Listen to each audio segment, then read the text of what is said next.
તો બુલેટિનમાં હવે વાત વડાપ્રધાનના ગુજરાત પ્રવાસને લઈને।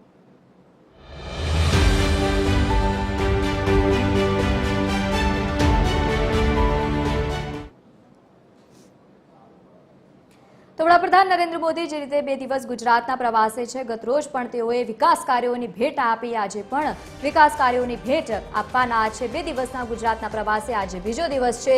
ઓપરેશન સિંદૂરને લઈને ગાંધીનગર ખાતે સન્માન યાત્રાનું આયોજન કરવામાં આવ્યું છે। સિંદૂર સન્માન યાત્રામાં વડાપ્રધાન નરેન્દ્ર મોદી પણ જોડાવાના છે। સવારથી જ લોકોનો ભારે માહોલ ત્યાં જોવા મળી રહ્યો છે। સેન્ટ્રલ વિસ્ટા ગાર્ડનથી મહાત્મા મંદિર સુધી આ યાત્રા યોજાશે। મહાત્મા મંદિરમાં ₹5,536 કરોડના પ્રોજેક્ટનું ખાતમુહૂર્ત અને વિકાસ કાર્યોની ભેટ। તો બીજી તરફ વડાપ્રધાન નરેન્દ્ર મોદી 672 કરોડના વિકાસ કાર્યોની પણ ભેટ આપવાના છે। અમદાવાદ સિવિલ મેડિસિટીમાં 1800 બેડની સુવિધાવાળું પણ ત્યાં પણ લોકાર્પણ કરશે અને સાથે સાથે જ રીતે આરોગ્યને લાગતા વિકાસ કાર્યોની પણ ભેટ આપવાના છે વડાપ્રધાન નરેન્દ્ર મોદી।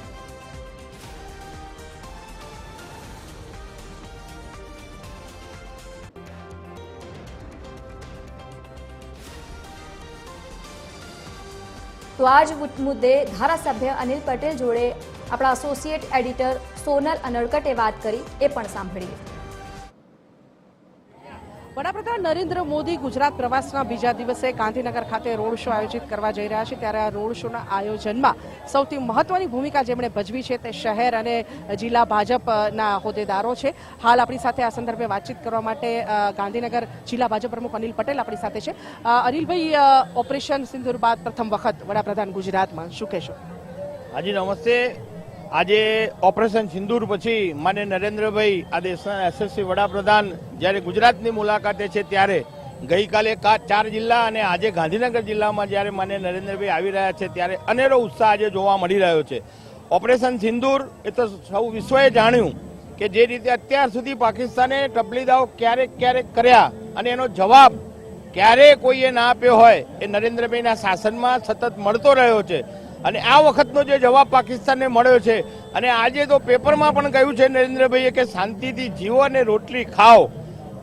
આપ હવે કંઈ પણ કરશો તો મારી પાસે ગોળીઓ પણ તૈયાર છે।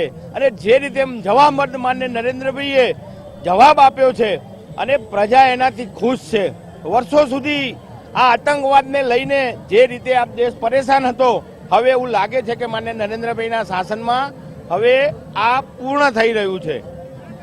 અનિલભાઈ, છેલ્લા કેટલાક દિવસોથી સતત શહેર અને જિલ્લા ભાજપ તૈયારીઓ કરી રહ્યું છે આ રોડ શો માટે, કયા પ્રકારની તૈયારીઓ આજે?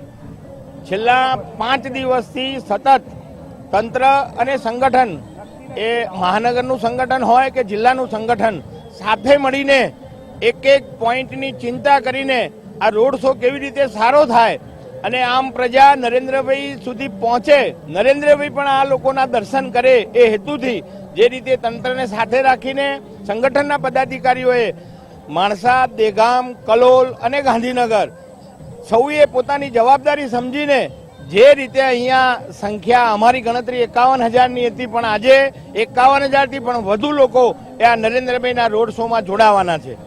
તો આ હતા જિલ્લા ભાજપ પ્રમુખ અનિલ પટેલ, જેમનું કહેવું છે કે છેલ્લા 1 અઠવાડિયા કરતાં વધુ સમયથી તેઓ આ રોડ શો માટે તૈયારીઓ કરી રહ્યા હતા અને આજે 51,000 કરતાં પણ વધુ લોકો આ રોડ શોમાં જોડાયા છે। કેમેરામેન રાહુલ જાદવ સાથે સોનલ અનડકટ, TV 13, ગાંધીનગર।